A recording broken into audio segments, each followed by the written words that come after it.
नामदेव जी रोज जाते थे विठ्ठल का दर्शन करने और रोज प्रार्थना करते, मेरी मैया रोज भोजन बनाती है, आप कभी पाने के लिए आओ ना ठाकुर जी।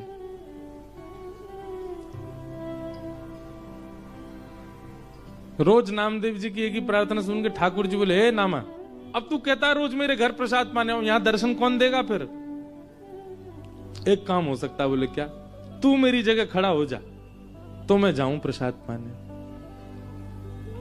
नामदेव जी बोले, ये कैसे संभव है? बोले तू आना, मैं श्रृंगार करूंगा तेरा, बिल्कुल पंडरीनाथ बना दूंगा और फिर मैं जाऊंगा तेरे घर प्रसाद पाने। नामदेव जी बोले, कोई बात नहीं, मैं वंचित रहूंगा, मेरी मां तो प्रसन्न हो जाएगी। नामदेव जी पंडरीनाथ भगवान की जगह खड़े हो गए। अब भगवान सामने खड़े होकर बता रहे, ऐसे खड़े हो। नामदेव जी ऐसे खड़े हो गए। नेत्र बंद कर लो, बोले कर लिए। ठाकुर जी ने स्पर्श करके बिल्कुल श्याम वर्ण के जैसे ठाकुर जी वैसे बना दिया। अब ठाकुर जी बोले, अब तुम पंडरीनाथ हो गए हो? बोले जी। अब याद रखना 3:30 बजे सुबह काकड़ा आरती होगी, मंगला आरती। और काकड़ा आरती में ये पुजारी लोग बिल्कुल विचार नहीं करेंगे, ठंडे जल से नवाएंगे, ठिठरना नहीं। उसके बाद तुमको दूध से नवाएंगे, ठिठरना नहीं। नामदेव जी बोले, मुझे नहीं बनना पंडरीनाथ। बोले नहीं, अब तो तू खड़ा ही रहे यहीं पे, अब तेरे को भी तो पता चले मुझे क्या अनुभव होता है।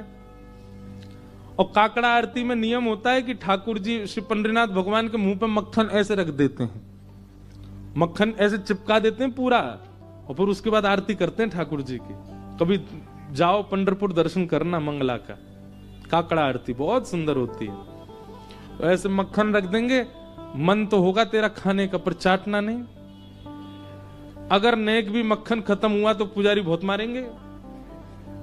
मैं कुछ नहीं करता, मैं केवल चुपचाप खड़ा रहता हूं। उसके बाद तुम्हारा श्रृंगार होगा और श्रृंगार के बाद फिर द्वार खोल दिए जाएंगे, सब भक्त आके चरणों में प्रणाम करेंगे और कुछ भी मांगे देना नहीं, सुन लेना। विधि का विधान, कर्म का विधान सब उनको योग्यता दे देगा। तुम सब पर दया करके कुछ भी मत दे देना, नहीं तो लोग कुछ भी मांग लेंगे। अब खड़े रहो, मैं जा रहा हूं। और अर्धरात्रि में श्री पंडरीनाथ भगवान नामदेव जी के घर गए।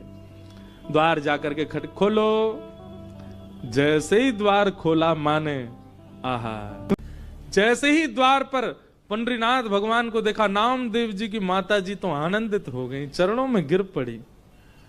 ठाकुर जी बोले, मैया जल्दी पवाओ, भूख लगी मुझे। ये पुजारी लोग एक ही चीज खवा, पूरन पोली खवाते रहते हैं मुझको रोज, मेरा मन भर गया, आप कुछ और पवाओ। नामदेव जी की माता जी ने सुंदर प्रसाद। नामा कहां चला गया, अभी तक आया नहीं, इतनी देर का गया है। ठाकुर जी बोले, अभी अभी मिलवाने ले चलूंगा नामदेव से, उससे पहले प्रसाद पा लो। ठाकुर जी ने प्रसाद पाया। प्रसाद पा करके महाराज मैया से बोले, कारी सौल लेके आओ, एक कारी कमली लेके आओ। मैया बोली, क्यों? बोले, कोई पहचान जाएगा, मुझे ढक के चलूंगा। और एक कारी सौल ठाकुर जी ने ऐसे सिर के ऊपर के ओढ़ी, केवल नेत्र दिख रहे हैं, बाकी पूरे ठाकुर जी ढक गए। और मैया से बोले, चलो मेरे संग। कहां? मंगला आरती हो रही है पंडरीनाथ भगवान की, और ठाकुर जी लाइन में खड़े हैं, जहां कतार में वैष्णव खड़े होते हैं, वहां नामदेव जी की मैया के साथ खड़े। नामदेव जी की मैया बोली, आप तो यहां खड़े हो, आरती किसकी हो रही है? बोले, नामदेव खड़ा है मेरी ओर, मेरी जगह नामदेव खड़ा, आज उसकी आरती होगी और मैं उसका दर्शन करूंगा।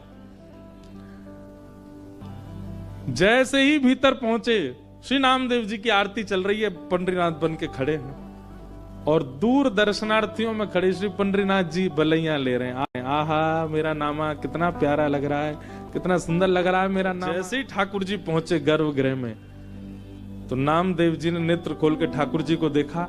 अब नामदेव जी घबराए, बोले, ये कहीं मुझे प्रणाम ना कर लें। ठाकुर जी बोले, आज तो नामा रोक नहीं पाएगा।